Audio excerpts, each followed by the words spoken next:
দেখছেন ডিডিসিএন আজকের বার্তা, আর আপনাদের সঙ্গে আমি শ্রীতমা। বিস্তারিত খবরের আগে দেখে নেব আজকের হেডলাইন্স। কলকাতা থেকে বালুরঘাটে পৈতৃক বাড়িতে ঘুরতে এসে আত্রাই নদীতে স্নান করতে গিয়ে তলিয়ে গেল এক ব্যক্তি। ডুবুরি নামিয়ে চলছে তল্লাশি। বালুরঘাট চকভিগু বাজারের বিভিন্ন দোকানের খাবারের গুণগত মান যাচাই অভিযানে নামল ক্রেতা সুরক্ষা দপ্তরের ফুড সেফটি বিভাগ। সেতু তৈরি হলেও তৈরি হয়নি সংযোগকারী রাস্তা। কাশিয়াডাঙ্গা খাড়ির উপরে সেতু সংযোগকারী রাস্তার দাবিতে এলাকার গ্রামবাসীরা। রাতে বাড়ি ফেরার পথে ছিনতাই ও মারধর কালিয়াচকের এক ব্যবসায়ীকে। ঘটনায় আহত ব্যবসায়ী বর্তমানে চিকিৎসাধীন মালদা মেডিকেল কলেজ ও হাসপাতালে। পুরো ঘটনার তদন্তে কালিয়াচক থানার পুলিশ। কলকাতা থেকে বালুরঘাটে পৈতৃক বাড়িতে ঘুরতে এসে আত্রাই নদীতে স্নান করতে গিয়ে তলিয়ে গেল এক ব্যক্তি। ডুবুরি নামিয়ে চলছে তল্লাশি। কলকাতা থেকে বালুরঘাটে পৈতৃক বাড়িতে বেড়াতে এসে নদীতে স্নান করতে গিয়ে তলিয়ে গেলেন এক ব্যক্তি। মৃত ব্যক্তির নাম অশোক রায়, বয়স 62 বছর। গতকাল রাতে তিনি কলকাতা থেকে বালুরঘাট সাহেব কাচারি এলাকার বাড়িতে আসেন। এদিন বাড়িতে এসে আত্রাই নদীতে স্নান করতে নেমে তলিয়ে যান তিনি। আমরা গতকাল রাত্রে কলকাতা থেকে সবাই এসেছি, আমাদের ভাই বোনেরা এসেছি। আজ আমাদের একটা প্রপার্টির ব্যাপারে বিএলআর অফিসে যাওয়ার কথা, সেই জন্য সবাই রাত্রে 11:10 ট্রেন থেকে নিয়ে বাড়িতে ঢুকেছি। রাতে সারা রাত ঘুম হয়নি কারো ভালো। সকালে 3 ভাই চান করতে এসেছি, এসে একজন ডুবে গেছে। তার নাম কি? অশোক রায়। খবর পেয়ে ঘটনাস্থলে পৌঁছায় বালুরঘাট থানার পুলিশ। সকাল থেকে দুপুর পর্যন্ত তল্লাশি চালিয়েও এখনো দেহ উদ্ধার হয়নি। বালুরঘাট থানার পুলিশ ও জেলা প্রশাসনের পক্ষ থেকে আত্রাই নদীতে স্পিড বোট চালিয়ে এবং ডুবুরি নামিয়ে তল্লাশি চালাচ্ছে।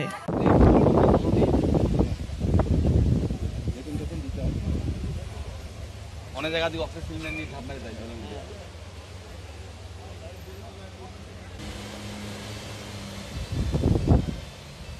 আমার জন্য একটা আলাদা ছবি করি।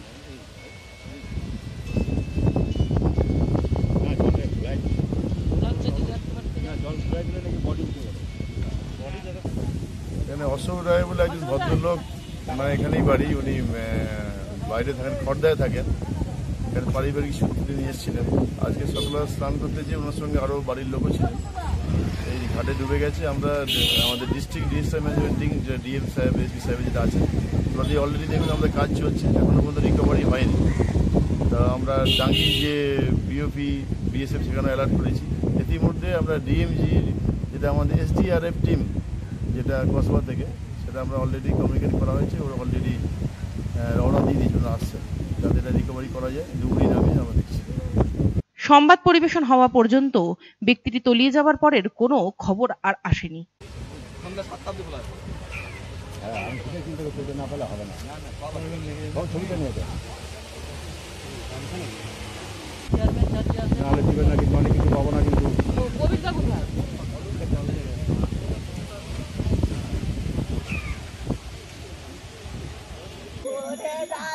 ওই 3টা খুঁটির ওখানে দ্বীপের মধ্যে দেখবে।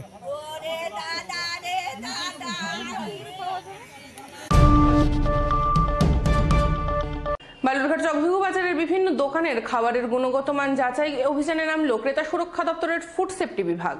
শহরের বেশিরভাগ দোকানে খাবার সঠিকভাবে রাখা হচ্ছে না। দাম নিলেও খাবারের গুণগত মান নিয়ে সন্দেহ রয়েছে। বুধবার দুপুরে বালুরঘাট শহরের চকভিগু সহ একাধিক এলাকায় খাবারের দোকানে অভিযান চালিয়ে এমনই মন্তব্য করলেন ক্রেতা সুরক্ষা দপ্তরের food safety department assistant director Monojit Raha. এদিন চকভিগু বাসস্ট্যান্ড সহ চকভিগু বাজারে বিভিন্ন হোটেল, মিষ্টির দোকান সহ একাধিক খাবারের দোকানে আচমকা অভিযান চালায় ফুড সেফটি বিভাগের আধিকারিক ও কর্মীরা। যদিও অভিযানে তেমন কিছু উদ্ধার হয়নি, তবে খাবার রাখার জায়গা নিয়ে অসন্তোষ প্রকাশ করলেন সরকারি আধিকারিক ও কর্মীরা।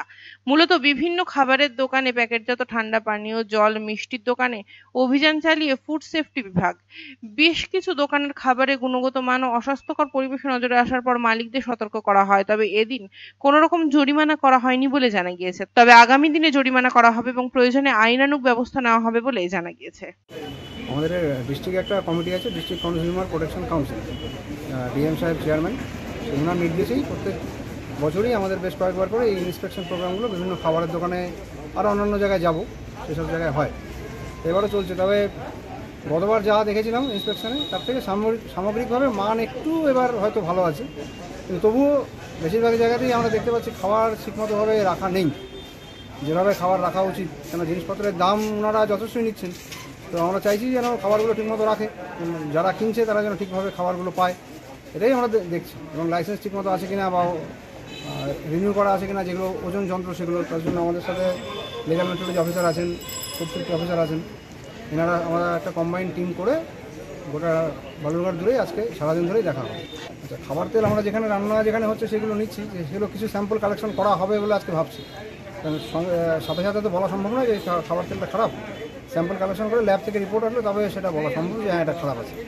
আমরা চেষ্টা করছি কিছু স্যাম্পল কালেকশন করার।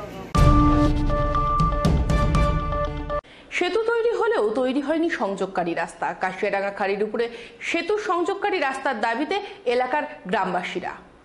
কাশিয়াখালীর উপর দীর্ঘ কয়েক বছর আগে সেতু নির্মাণ কার্য শেষ, অথচ তা সংযোগকারী রাস্তা তৈরি না করায় বিপাকে জলঘর ব্লকের সাফানগর, গোফানগর সহ একাধিক গ্রামের বাসিন্দারা। সামনেই আসছে বর্ষায়, এখনই খাড়িতে জল বাড়লে চরম দুর্ভোগের মধ্যে পড়তে হয় তাদের। অথচ মানুষ গ্রামীণ জীবন উন্নয়নের জন্য বামকে পরিবর্তন করে তৃণমূলকে ক্ষমতায় বসেছিল, কিন্তু আজ পরিবর্তন করেও সেই একই পরিস্থিতি রয়েছে বলে স্থানীয় গ্রামবাসীদের অভিযোগ। অথচ এই কাশিয়াডাঙ্গা খাড়ি পারাপার করতে নিত্যদিন কয়েকশো স্কুল পড়ুয়া থেকে সাধারণ মানুষ নিত্যদিন বালুরঘাটে তাদের প্রাণ হাতে করে যাতায়াত করতে বাধ্য হচ্ছে। হুঁশ নেই স্থানীয় প্রশাসনের বলে অভিযোগ। শুধু তাই নয়, বর্তমানে গ্রামবাসীরা নিজের অর্থে কোনো রকমে বাঁশের মাচা করে সেতুর সাথে সংযোগ করে কোনো রকমে চলাচল করতে পারলেও গ্রামের কেউ হঠাৎ করে অসুস্থ হয়ে পড়লে টোটো বা অটো গ্রামগুলিতে ঢুকতে না পারায় তাকে চিকিৎসার জন্য বালুরঘাট হাসপাতালে নিয়ে যাওয়া তো দূরের কথা, রাস্তাতেই প্রাণ হারাতে হয় অনেকের বলে স্থানীয় বাসিন্দাদের অভিযোগ। তাদের অভিযোগ, আগেও খাড়ি পারাপারের জন্য নৌকা চলতো, কিন্তু সেতু নির্মাণের ফলে সেই নৌকা আর চলাচল করতে পারে না, জল ইট পাথরের বাধার জন্য। সামনেই বর্ষা, তখন ফুলে ফেপে ওঠা কাশিয়াডাঙ্গা খাড়ি অন্য রূপ ধারণ করবে। প্রত্যেক বছর এই বর্ষায় গ্রামবাসীদের দুর্ভোগ আরো চরমে ওঠে বলে অভিযোগ এলাকার বাসিন্দাদের। এটা নিয়ে দেখুন, এই দীর্ঘদিন ধরে মনে করেন যে এই রাস্তা থাকাকালীন আমাদের প্রচণ্ড অসুবিধা হতে হয়। এর আগে ছেলে পেলে বাচ্চা কাচ্চারা স্কুলে যাতায়াত করতো, মনে করেন যে স্কুলে যাবে, এক নৌকা ফেল হলে তারপরে আর স্কুলে যেতে পারতো না সেদিন, এত অসুবিধা। তারপরে কোনো একটা রোগী হয়তো আক্রান্ত হয়ে গেল, হট করে যাতায়াতের অসুবিধা হয়, কোন দিক দিয়ে নিয়ে যাবে। আমাদের গ্রামে অতটা মনে করেন টোটো রিক্সা কিংবা গাড়ি অতটা নেই, খুবই অসুবিধায় পড়তে হয় এখানকার স্থানীয় বাসিন্দাদের। বরঞ্চ আগে চাটা ছিল, তারপরে হচ্ছে এখন আপাতত মনে করেন যে আরও অসুবিধা হয়ে গেছে বৃষ্টিটা হওয়ার কারণে। এত অসুবিধা যে মনে করেন যে নৌকা হলে পরে এদিক দিয়েও নৌকা যাতায়াত করতে পারে না, ওই দিক দিয়েও যাতায়াত করতে পারে না, তো রোগী তো মারাই যায় তো হসপিটালে পৌঁছাতে। আমরা চাচ্ছি যে অবিলম্বে এই ব্রিজটা তাড়াতাড়ি রিপেয়ারিং করুক। সরকার এতদিন চেয়েছিল, আগে তো বামফ্রন্ট সরকার ছিল, তারপরে লোকে চাইলো যে না পরিবর্তন করে দেখি, পরিবর্তন হওয়ার পর কি হয়। তারপরে পরিবর্তন হওয়ার পরে তো দেখা যাচ্ছে কোনো রকম সুবিধা হচ্ছে না, কারণ হচ্ছে আরো অসুবিধায় পড়তে হচ্ছে লোকে। তাদের আরো অভিযোগ, তারা এই চলাচলের জন্য সংযোগকারী রাস্তা নির্মাণের জন্য বহুবার স্থানীয় পঞ্চায়েত থেকে বিডিও অফিস এবং জেলা পরিষদে ও স্থানীয় প্রশাসনের নিকট আবেদন জানিয়েও কোনো সুরাহা হয়নি। তাই এক প্রকার তারা বাধ্য হয়ে প্রাণ হাতে নিয়ে তাদের এইভাবে চলাফেরা করতে হচ্ছে, নিজের জীবন ধারণ করেন বলে অভিযোগ জানিয়েছেন। কতবার যাই, ওবার যাই, এবার যাই, হ্যাঁ কত লোক আসে না, প্রচুর লোক আসে, সবই লোক যায় এখানকার, সব ওই ইয়ার ওই দক্ষিণ দিককার সবগুলো আসে, সবাই প্রচুর লোক আসে, এই উত্তর দিকে মেলা লোক আছে। বৃষ্টি ভালো হোক, সবাই অসুবিধা হচ্ছে না, বৃষ্টি ইয়ে হয়ে গেলে জল হয়ে যায়, রাস্তাটা ঠিক হোক, ভালো হোক, সবাই রাস্তা দেবে। বালুরঘাট পঞ্চায়েত সমিতির সভাপতি অরূপ বিশ্বাস, কেন্দ্রীয় সরকার থেকে অ্যাপ্রোচ রাস্তা করার টাকা না দেওয়ায় রাস্তাটি তৈরি হচ্ছে না বলে জানিয়েছেন। তবে চেষ্টা করা হচ্ছে অতি শীঘ্রই এই রাস্তা তৈরি করে জনসাধারণের হাতে তুলে দেওয়া হবে বলে জানান তিনি। জানেন, আমাদের কাশিয়াখালীর উপরে যে ব্রিজটা, সেই ব্রিজটা আমরা শুরু করেছিলাম এমজি এনার্জি স্কিমের মাধ্যমে। আপনারা সবাই অবগত আছেন, দীর্ঘ 2.5 থেকে 3 বছর হলো কেন্দ্রীয় সরকার এমজি এনার্জির সমস্ত টাকা বন্ধ করে রেখেছে। যারা ব্রিজের কাজটুকুও করেছে তারাও এখন পর্যন্ত টাকা পয়সা পায়নি। ওই ব্রিজটা যেন অতি সত্বর আমরা চালু করতে পারি, সেই জন্য আমরা জেলা প্রশাসনের কাছে দরবার করেছি, তাদেরকে সমস্তটা জানিয়েছি। তারা আশ্বস্ত করেছে যে কোনো ফান্ড থেকে হোক, যেমন করে হোক, আমি ডিস্ট্রিক্ট ম্যাজিস্ট্রেট সাহেবের সঙ্গে নিজেও কথা বলেছি, বিডিও সাহেব কথা বলেছেন, আমরা খুব অতি সত্বর যেন এই কাশিয়াখালীর অ্যাপ্রোচটা কমপ্লিট করতে পারি তার চেষ্টা আমরা করছি। রাতে বাড়ি ফেরার পথে ছিনতাই ও মারধর কালিয়াচকের এক ব্যবসায়ীকে। ঘটনায় আহত ব্যবসায়ী বর্তমানে চিকিৎসাধীন মালদা মেডিকেল কলেজ ও হাসপাতালে। পুরো ঘটনার তদন্তে কালিয়াচক থানার পুলিশ। ফের মালদায় ছিনতাইয়ের কবলে এক ব্যবসায়ীকে মারধর করে ছিনিয়ে নেওয়া হয় সোনার অলংকার, নগদ গহেন, টাকা সহ মোবাইল। বাধা দিলে ব্যবসায়ীকে মারধর করা হয় বলে অভিযোগ। আক্রান্ত ব্যবসায়ী বর্তমানে চিকিৎসাধীন মালদা মেডিকেল কলেজ ও হাসপাতালে। চাঞ্চল্যকর ঘটনাটি ঘটেছে মালদা জেলার কালিয়াচক থানার জালালপুরের ছিলামপুর এলাকায়। আক্রান্ত ব্যবসায়ীর নাম ইসমাইল শেখ, বয়স আনুমানিক 40 বছর। এই বিষয়ে কালিয়াচক থানায় লিখিত আকারে অভিযোগ দায়ের করা হয়েছে। পুরো ঘটনা তদন্ত শুরু করেছে কালিয়াচক থানার পুলিশ। স্থানীয় পুলিশ সূত্রে জানা গিয়েছে, গতকাল রাতে মোটর বাইক নিয়ে জালালপুর থেকে বাড়ি ফিরছিলেন ওই ব্যবসায়ী। সেই সময় শ্রীরামপুর এলাকায় শাহজাহান বিশ্বাস, ডালিম শেখ সহ বেশ কয়েকজন মাঝ রাস্তায় পথ আটকায়। তারপরে শুরু হয় বেধড়ক মারধর। গলায় থাকা সোনার অলংকার, হাতে থাকা সোনার অলংকার সহ নগদ 40,000 টাকা, একটি দামি মোবাইল ছিনতাই করে পালিয়ে যায় দুষ্কৃতীরা বলে অভিযোগ। আক্রান্ত অবস্থায় ওই ব্যবসায়ীকে রাতে মালদা মেডিকেল কলেজ ও হাসপাতালে ভর্তি করা হয়। এই বিষয়ে অভিযুক্তদের বিরুদ্ধে কালিয়াচক থানায় লিখিত আকারে অভিযোগ দায়ের করা হয়েছে। পুরো ঘটনা তদন্ত শুরু করেছে কালিয়াচক থানার পুলিশ। ঘটনা হয়েছে যে আমি তো আর ভাগনা, তো আমি যতটুকু শুনেছি মামা ওই জালালপুর থেকে বাড়ি আসছিল। বাড়ি আসার পথে ওই ওদের গ্রামটাতে কিছু দুষ্কৃতী ওর ওপরে হামলা করে।